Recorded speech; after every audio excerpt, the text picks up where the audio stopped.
À cette maladie de Lyme. Elle en fait couler de l'encre ces dernières semaines dans la presse. Entre les pros, les anti-Lyme, le protocole national de diagnostic et de soins qui sort et qui sort plus, et qui ressort, et qui au final, de toute façon, ne répondra pas à nos attentes. Quand je vois tout ça, j'ai vraiment le sentiment qu'on passe quand même à côté du principal. Avant l'ère de l'industrialisation, de l'arrivée des nanoparticules, des pesticides, de l'utilisation à outrance de l'aluminium dans la vaccination de masse, de l'utilisation de la pétrochimie dans les éléments qui entourent notre quotidien, une morsure de tique semblait poser beaucoup moins de problèmes qu'aujourd'hui.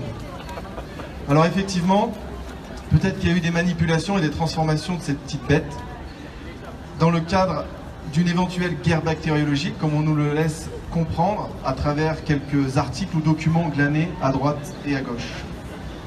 Mais je pense sincèrement que le fond du problème, ça reste nous et pas elle. Il est évident qu'une tique a toujours transmis des agents pathogènes et que ceux-ci, ont toujours déclenché des pathologies tôt ou tard. Il est évident que les modes de contamination sont multiples et ne se limitent pas à une morsure de tique. Il est évident que de par la pollution environnementale, nos systèmes immunitaires sont de plus en plus affaiblis et donc de plus en plus sensibles à tout type d'infection. Mais encore une fois, nous en sommes responsables. Responsables de 100 ans d'inconscience collective, bercés par le développement, la rentabilité et le profit.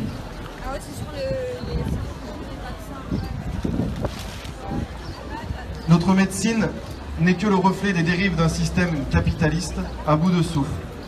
Mais je ne suis pas ici pour faire la révolution, et vous non plus, quoique.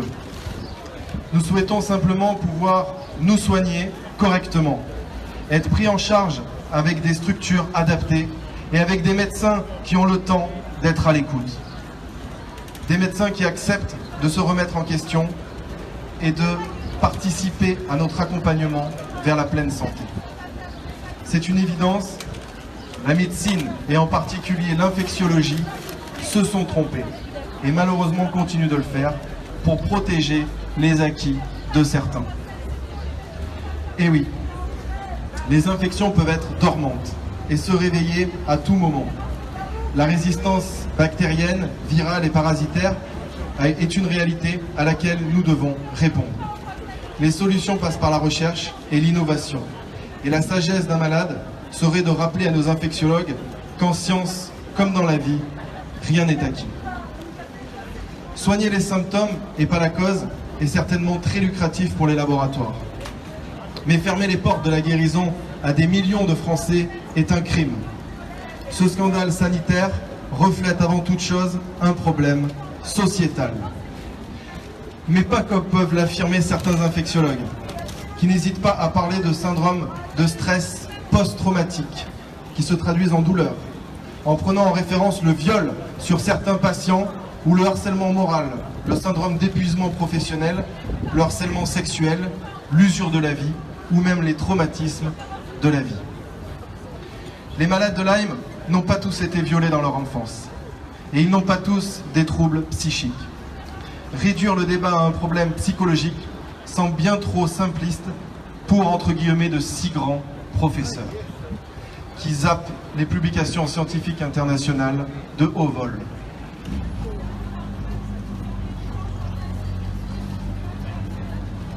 Après tant d'années de mensonges, et comme on peut le voir en ce moment, certains d'entre eux n'ont aucun scrupule à jouer publiquement avec la vie de millions de Français.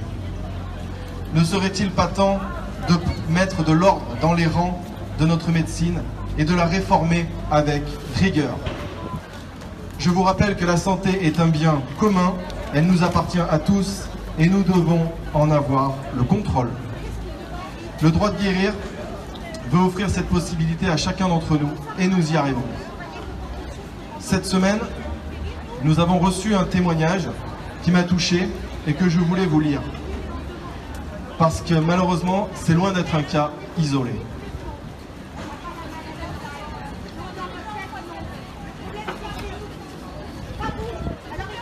Bonjour Mathias, bonjour à tous. Je souhaite vous écrire quelques lignes de témoignage de mon histoire et de soutien à votre travail.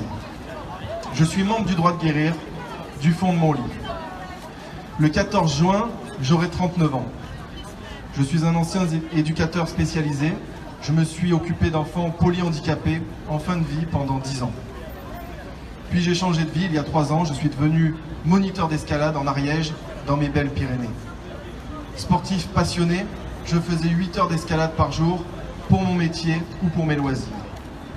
Il y a un an, le 17 juin, j'ai été piqué par une dizaine de tiques, des nymphes, si petites que je n'ai pu les retirer au tir-tic.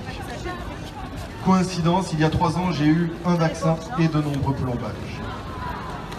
Le médecin de la maison de santé n'a même pas voulu appliquer la conférence de consensus. Il a dit que les tiques n'étaient infectées qu'en Alsace. Je n'ai donc même pas eu d'antibiotiques. Par contre, j'ai eu le droit à une proposition d'internement en hôpital psychiatrique. Ma famille a été incitée par ce médecin à m'encourager à accepter pour mon bien. J'ai lutté pour avoir un rendez-vous chez un infectiologue.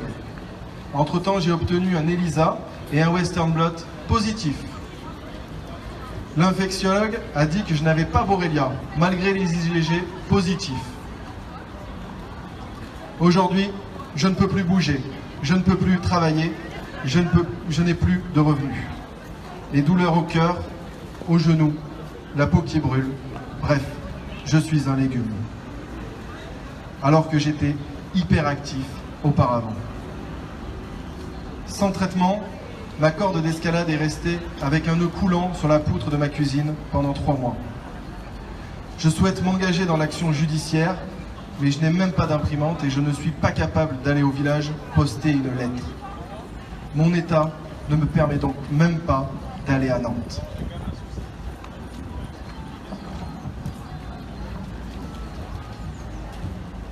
Vous êtes la parole de notre lutte, vous êtes la parole de notre souffrance. Seul, célibataire, sans aide et soutien de ma famille, organiser le combat pour le droit de guérir n'est pas facile. Le 14 juin, ce sera mon anniversaire.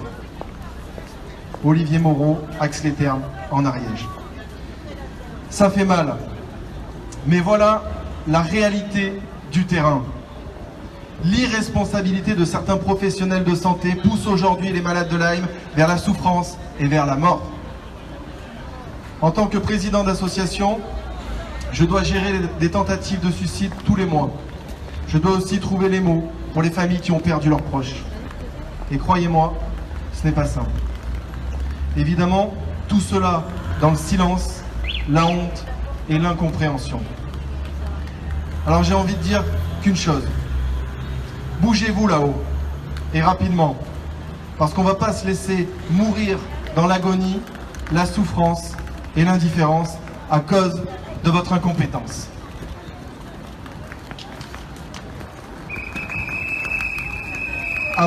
Avant de terminer, je tiens à remercier chacun d'entre vous d'être venu aujourd'hui. Je sais ô combien c'est compliqué de se déplacer, déjà physiquement, de par les souffrances que nous pouvons ressentir quotidiennement, mais aussi financièrement, puisqu'une grande partie d'entre nous se retrouve dans une situation malheureusement de grande précarité. J'en profite pour remercier nos donateurs qui permettent la réalisation de nos événements, car tout cela, évidemment, représente un coût. Je voudrais aussi remercier toute l'équipe du droit de guérir qui s'est investie d'arrache-pied ces dernières semaines pour pouvoir réaliser cet événement, et en particulier au niveau local avec la réalisation des pancartes, les démarches administratives, etc. Enfin, je remercie toutes les personnes qui nous suivent sur les réseaux sociaux et qui partagent nos vidéos. Coucou. Vous êtes nombreux parce qu'évidemment, quand les malades de Lyme ne peuvent pas se déplacer, c'est compliqué pour eux.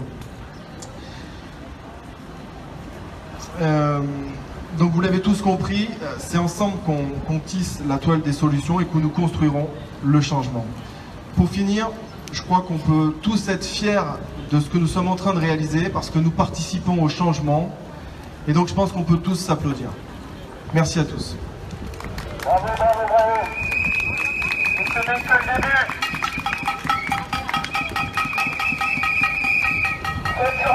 Allez, actez du croix rouge sur le calendrier. Parce que demain, on mènera des actions coup de poing. On ne préviendra pas. Parce qu'il est intolérable de laisser souffrir des gens. Des enfants déscolarisés.